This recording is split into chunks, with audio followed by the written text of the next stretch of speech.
November 18th, December 1st, New Style. The memory of the holy martyrs Zacchaeus and Alpheus.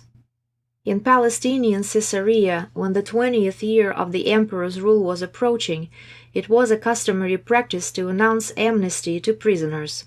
This was the case during the reign of Diocletian. However, the ruler of the region, while granting freedom to even the most heinous criminals, subjected Christians to the cruelest tortures. During this time, a deacon of the Gadarene church, named Zacchaeus, was arrested for confessing his faith in Christ. When questioned in court about his faith, he fearlessly and bravely professed Christ. As a punishment, he was subjected to brutal tortures. He was whipped, then torn with claws, and finally his feet were fixed in stocks, and he was thrown into prison. The saint endured these tortures valiantly. While Zacchaeus was being tortured, another confessor of Christ, named Alpheus, was brought to the court. He belonged to a noble family and was a relative of Zacchaeus. Alpheus was born in the Palestinian city of Eleutheropolis.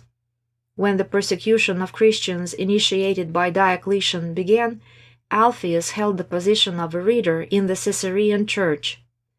The persecution inflicted upon the confessors of the faith in Christ was exceedingly severe. Many Christians, unable to bear the weight of the tortures, renounced their faith in Christ and were ready to offer sacrifices to the idols. It was during this time that Alpheus, zealous for God, rushed into the crowd of the fallen and diverted them from idolatrous sacrifices. For this he was arrested and taken in chains to prison. Several days later he was subjected to the same tortures as his relative Zacchaeus.